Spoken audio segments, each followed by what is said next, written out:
Welcome to the Lawyers Weekly Show for an in-depth look at the issues facing the legal profession.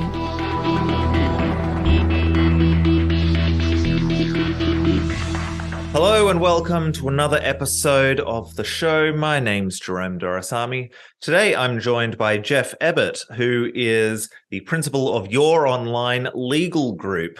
Geoff, welcome. Hello, Jerome. How are you? I'm very well, thank you. It's good to have you here. Now, today we're going to be discussing some of the lessons that firm leaders can take away from elite AFL coaching. Geoff has a long and storied career, not just playing, but also coaching AFL, particularly up in Queensland. He's now the principal of Your Online Legal Group, and it'll be great to have a conversation with him about some of the leadership and training and development lessons he's picked up along the way of his journey in the sporting realm and how that is applicable to the legal services marketplace. Geoff, let's start off by talking about you. Tell us about your career in Australian football. Sure. My background, I started playing football when I was 9 years of age and went through all the junior football and played some number of representative and state sides as a young man, and continue on to play some state league level football in Queensland until my early 20s, probably about the same time as I became a solicitor, and then wound back my commitment as a player and moved into a coaching sphere thereafter. And what was it about coaching that interested you? Well, I've always liked to put something back in.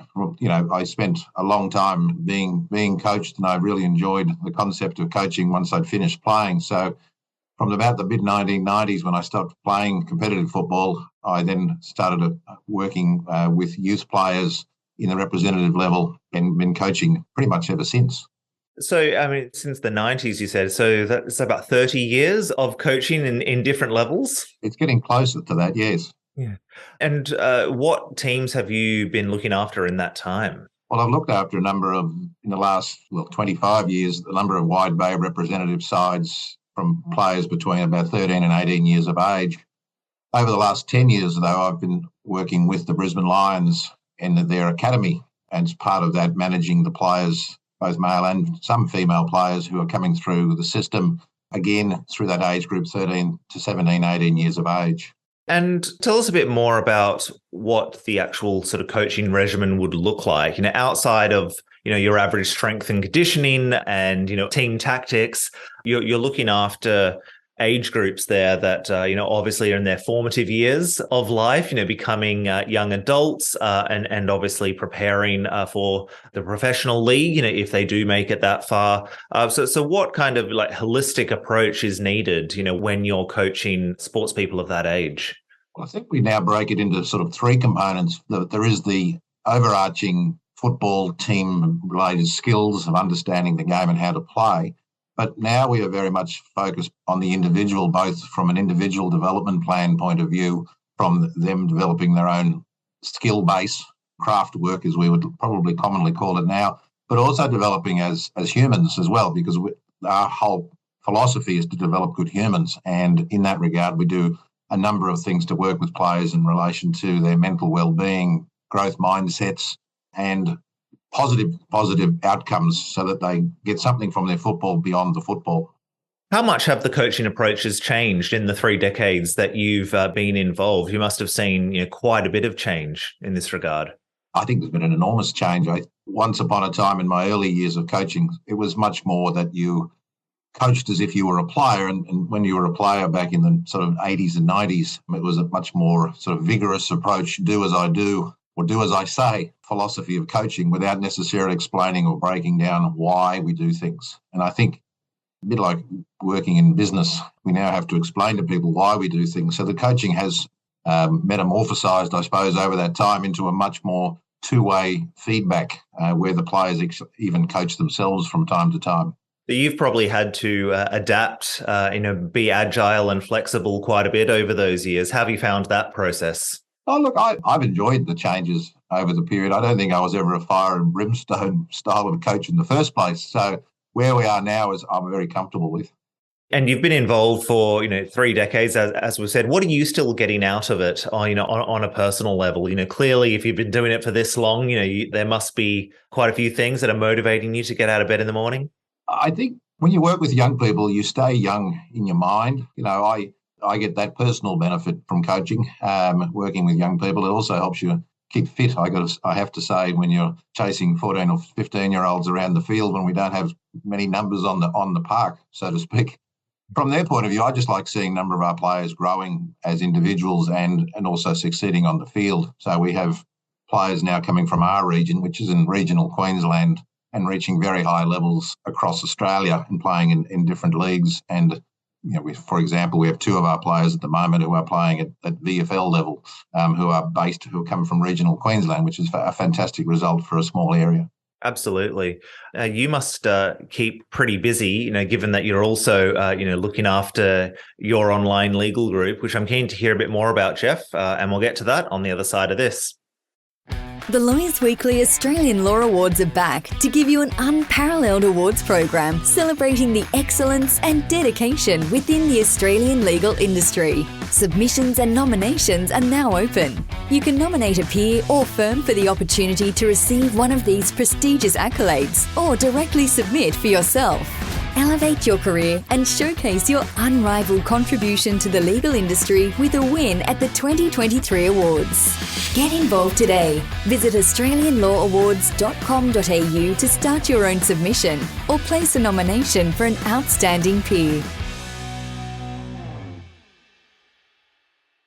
So, Geoff, as I noted at the top of the show, you're also the principal of Your Online Legal Group. Tell us about that. Your Online Legal Group is a firm that I commenced on the 1st of July last year, and I was working with a mid-sized regional practice, Finnemore, Walters and Story, for about 28 years before that, and I retired as managing partner and from general practice to focus on a much more niche practice from that time. I'd reached the sort of age you can probably pick from having been coaching since the 1990s, where it was probably now or never where I wanted to sort of move into that area. And what is that area?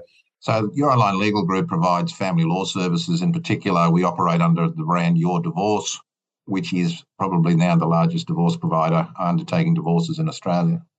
And how big is the organisation? So we have 12 staff, and we have a couple of consultants who work with us. So it's about a team of 15 people on a day-to-day basis. All based in Brisbane? Most of us are based in Bundaberg. We have a few staff in Brisbane as well, working remotely. So we're sort of split about 75-25 in that regard.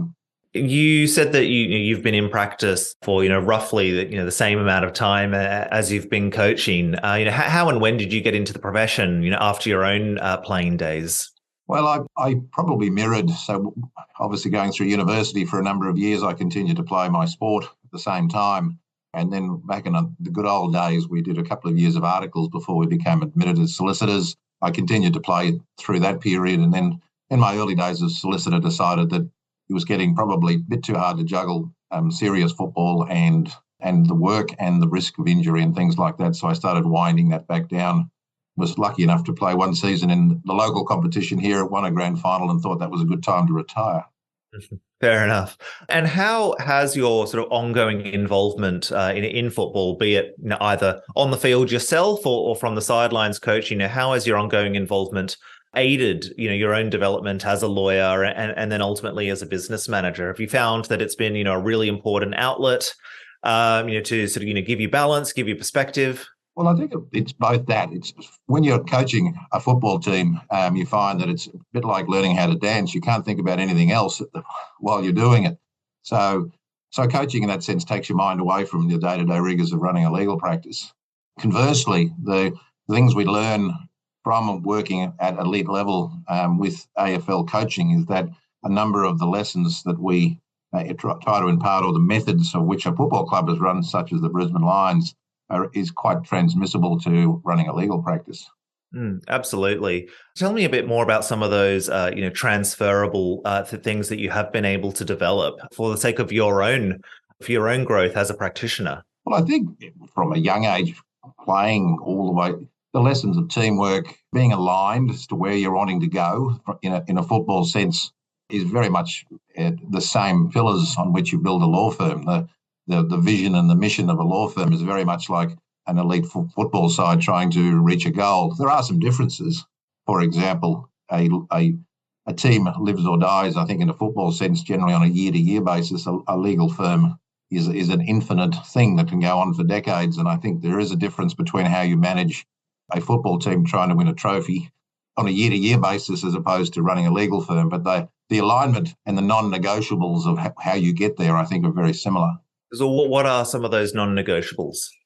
Well, I think all football teams have non-negotiables. For example, timeliness in attendance to training, looking at the outcomes of and work rate of various activities that they undertake. Comparing that to a legal firm, our non-negotiables, for example, are that we act with every client with kindness and empathy, and every meeting that we have and the feedback that we seek from clients focuses on that, and because of the sensitive nature of the area in which we practice. So those pillars are the things that we operate on. I imagine that there's also some transferable traits that may not be as helpful. And I'm thinking specifically about competitiveness, which you'll likely know is a trait that lawyers can and do display quite often that can be detrimental to their broader mental health. Obviously, football players are competitive on the field, as they should be, but for lawyers, it may not be as constructive, particularly in an area like family law. So how do you find that, you sort of look to temper that if it ever comes up? Well, I think I've adopted the philosophy, and this is particularly when I was managing a much larger firm, that teaching our younger practitioners that you must, you want to treat people as you want to treat yourself. And I think to avoid that ultra competitiveness is critical, because at the end of the day, particularly working in regional practice, if you take advantage of another solicitor or you unnecessarily are combative, that's going to come back on you another day. So we still remain in a collegiate practice, albeit we act to our clients' best interests. So I think all of those things have always been a fundamental of how I've practiced and how I've worked with particularly younger solicitors. Are there any other sort of traits or experiences that you might have picked up in football that you're wary of transferring over to your legal practice? Any sort of lessons that you've gleaned that you think, all right, that needs to stay in that realm and I can't bring it into law? Well, I think you see, again, it is that ultra competitiveness, I think, where we can't, I see it where even because I've worked both in a coaching and an administrative role within AFL, the ultra competitiveness between clubs can be highly detrimental. I think that reflects between law firms as well. So if you can't have law firms at loggerheads, because it's just detrimental to the client experience at the end of the day, and they're not there because of your petty bickering between various lawyers. So I think I've always had the view that there is generally a mediated or a way forward on most disputes, and I think I've always taken that philosophy even in all sorts of forms of litigation that I've practiced over the years. Absolutely. And tell me a little bit more about some of the leadership lessons that you've been able to glean that have helped, you when you've got, younger staff coming through the ranks and, that you want to grow and help succeed. Are there any things that you've seen in football or you've learned in football that you look to pass on that perhaps, you wouldn't be able to get anywhere else? Well, I think football clubs at the higher level are very good at drilling down on overall performance, but also looking at individual performance as well. So if you're a Brisbane Lion player, and that's whether you're from under 14 up, basically we look at players on an individual basis. So we have individual development plans. We look at how you want to become a better person. We're trying to align your goals with the goals of the club. And ultimately, that works its way all the way through. And then you try and thread that together with how a team might be successful. So you find that a lot of law firms, particularly on the small to medium size, have struggled with that concept not because they don't want to, but it's mainly because they don't have the time. If you're a very busy general practitioner and you've got, say, 2 solicitors working with you, making the time to sit down and develop their individual development plans, sitting down with them and looking at their goals as opposed to throwing them a file and saying, can you please do this, is quite difficult. And that's always been a struggle that I've grappled with over the last 30 years in practice and trying to balance that out. So football clubs, I think, are actually better at that than a lot of law firms. Well, I want to follow up on that with you, Geoff, and we'll get to it on the other side of this.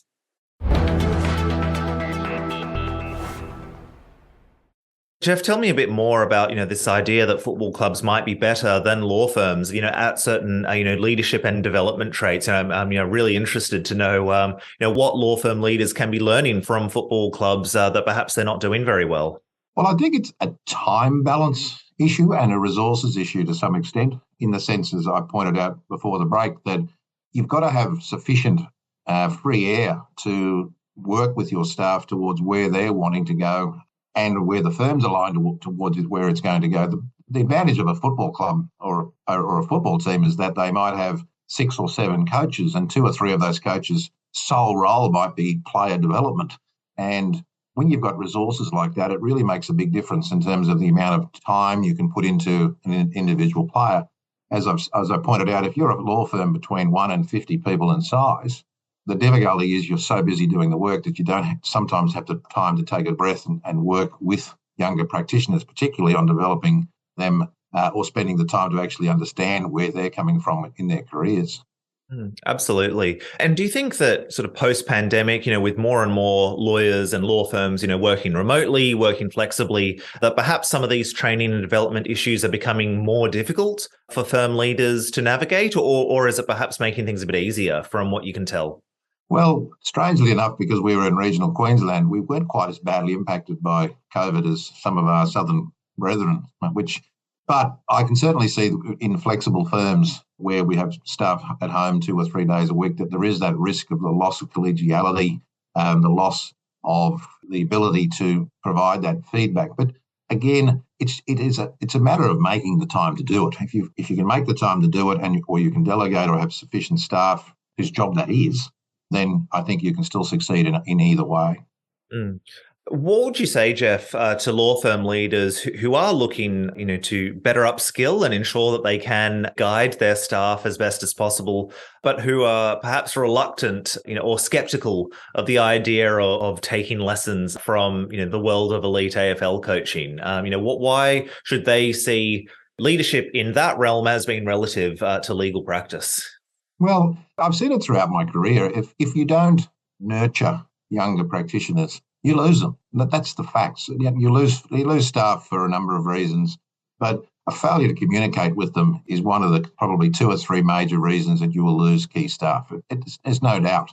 So at least at elite football level, where you have the capacity to continually give feedback one way or the other, certainly some players react better than others to feedback. We all know that. All humans are different. But at least you don't miss the opportunity for someone to fall through the cracks because you haven't had an opportunity to speak with them. So it's a key learning, I think.